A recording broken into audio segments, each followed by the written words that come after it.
Kaedahnya disebutkan salah satunya adalah kalau betul cinta pada Nabi SAW, salah satu cirinya adalah kita akan selalu sebut tentang Nabi SAW. Disebutkan satu kaedah yang agak popular, man ahabba syai'an aktsara min dzikrih ataupun kathura dzikruh. Siapa yang suka satu benda, dia akan suka sebut benda tu. Biasanya begitu, banyaklah dia akan sebut benda tu kalau dia suka satu benda. Contoh tuan-tuan, orang yang minat politik tuan-tuan, bercerita buat politik dia kan. Tuan-tuan jumpa dia daripada jauh lagi tahu dah dia nak cerita politik kan. Jumpa kat kedai kopi cerita politik kan. Saya dua ni cerita pasal Kajang Pak Malau kan. Itu je lah kan. 2 minggu lepas cerita pasal kampung kan. Semangat bercerita pasal politik lah. Kali kita tanya dia, tuan hari tu ngundi ke tidak? Tak ngundi pula kan. Tanya dah daftar mengundi ke belum? Kena daftar. Ada juga macam tu. Sembang politik dia nombor 1. Dia tak tahu pun nak mengundi kena daftar dulu. Itu pun ada kan. Senang cerita je, kalau suka kemudian suka cakap macam tu. Suka bab bola dia kan cerita bab bola. Tuan-tuan jumpa dia daripada mana-mana kat mana pun cakap pasal bola. Tengok muka dia teringat bola, tengok bola teringat muka dia. Kan ada macam tu. Cerita bola, Manchester United menang semalam, Manchester City menang semalam kan. Malam ni dia cerita pula Liga Jepun, besok dia cerita Liga Afrika kan. Lusa dia cerita pula Liga Amerika Selatan. Semua dia boleh cerita sebab minat pada bola. Orang minat pada kereta, cerita pasal kereta. Tuan jumpa dia jauh, dia cerita pasal enjin kereta. Ada seorang kawan saya tak ada habis kata, ustaz tukar lah kereta, tukar je lah kereta ustaz kan. Saya tak apalah kan. Jumpa dia tahu dah, ni nak cerita pasal kereta lagi. Lain kali sekali dia cakap, ustaz kereta paling bagus kan ustaz, nama kereta tu Bugatti Veyron kan. Saya kata, kamu tahu ke pasal Bugatti Veyron ni? Tahu lah ustaz. Sebab apa? Tu Cristiano Ronaldo pakai ustaz. Saya kata, sejak bila kamu minat bola ni?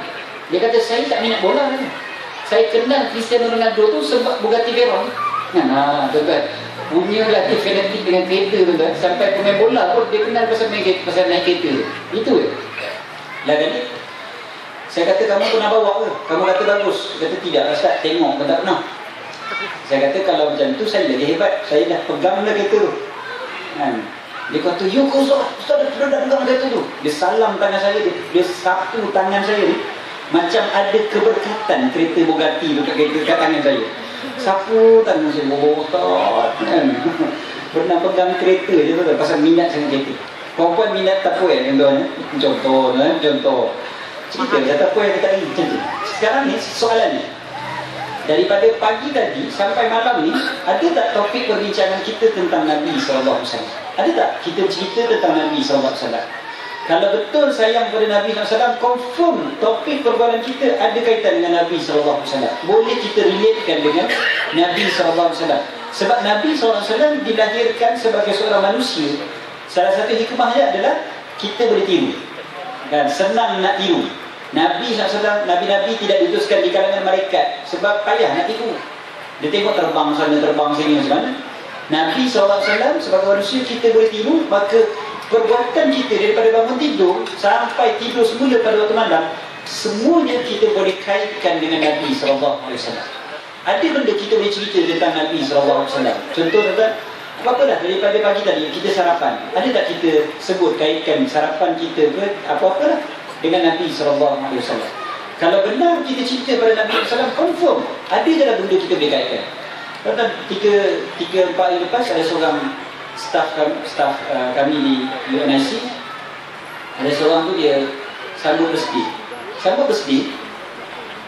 Kawan-kawan buatkan kek, birthday cake untuk surprise kan dia. Budak itu datang dan suruh potong kek. Tapi sebelum potong tu ada seorang tanya soalan, ustaz, kita makan kek macam ni dapat pahala ke ustaz? Tanya makan kek dapat pahala ke?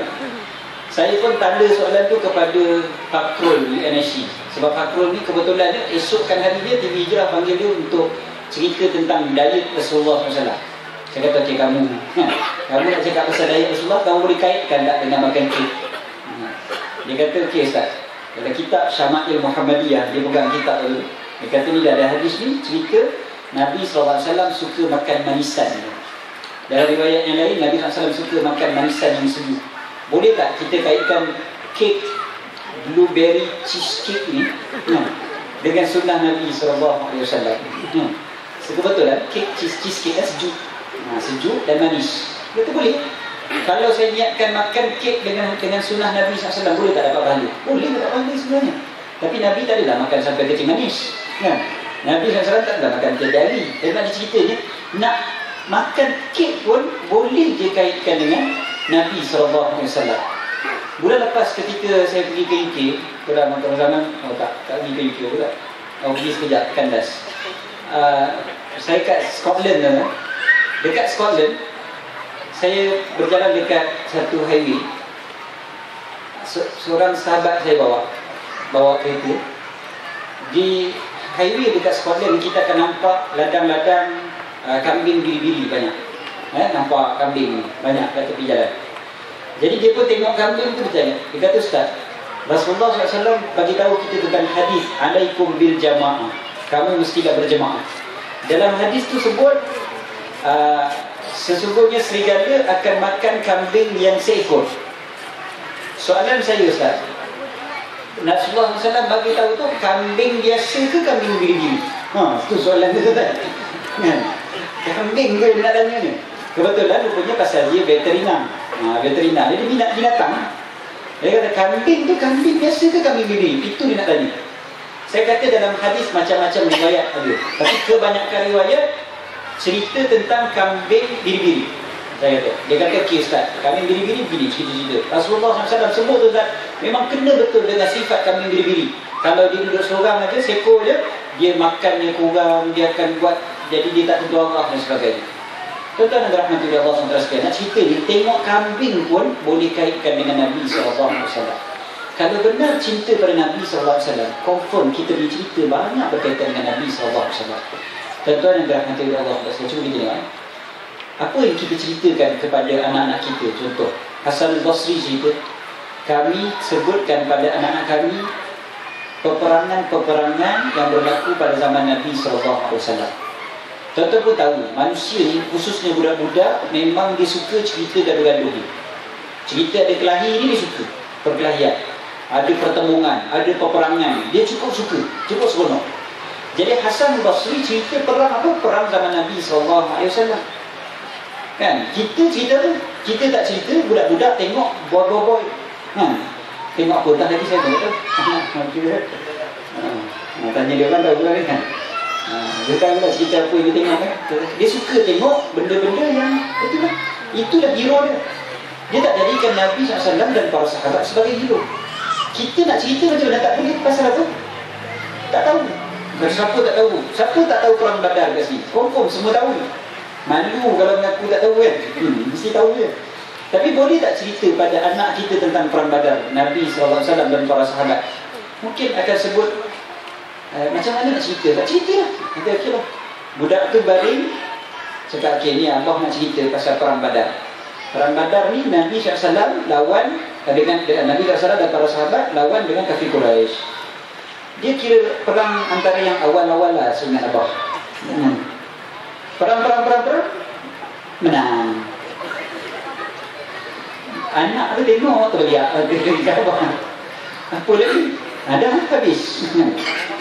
Dia tak sempat nak cerita tu kan, jalan cerita kan dia ada apa, dia ada apa, rasa seronok kita nak tengok dia cerita tu apa lagi berlaku lepas tu sampai dia climax kan. Ini tidak habis macam tu dia kan. Sebab apa tak boleh cerita? Sebab kita tak kenal Nabi SAW. Kalau betul kita kenal Nabi SAW dan para sahabat, kita akan makin cinta Nabi SAW. Makin cinta Nabi SAW, makin banyak kita akan baca tentang Nabi SAW. Dan makin banyak kita baca Nabi SAW, dia akan kembali makin cinta pada Nabi SAW. Sedangkan orang bukan Islam pun boleh jatuh cinta dengan Nabi SAW kerana membaca sirah Nabi SAW. Apatah lagi kita yang kita duduk berselawat pada Nabi SAW tiap hari. Salah kita kadang-kadang kita tak dapat baca betul-betul dan kaitkan seluruh perjuangan Nabi SAW ni. Sebenarnya ada rahmat untuk kita dan ada kaitan. Setiap aspek kehidupan Nabi SAW kita boleh kaitkan dengan kehidupan Nabi SAW. Boleh saja kita tiru apa saja masalah kita sebagai keluarga, kita dalam individu, kita sebagai pemimpin keluarga, dalam ekonomi kita, bersosialnya kita, berpolitiknya kita, dalam kenegaraan, hubungan antarabangsa, semua kita ada contoh yang terbaik iaitu Nabi Muhammad sallallahu alaihi wasallam. Allah. Terima kasih Ustaz Syah. Jadi itulah tuan-tuan dan puan-puan tanda cinta kepada Rasulullah sallallahu alaihi wasallam, sebagaimana apa pengarang kitab tulis Syifa menyatakan sentiasa menyebut Rasulullah sallallahu alaihi wasallam, sentiasa mengingat Rasulullah sallallahu alaihi wasallam, sentiasa apa kita kata setiap perkara kita nak kena tahu macam mana Rasulullah buat, macam mana Rasulullah tidur, macam mana Rasulullah masuk air, macam mana Rasulullah, dan yang itu semua termasuk dalam tanda cinta kita kepada Rasulullah sallallahu alaihi wasallam. Jadi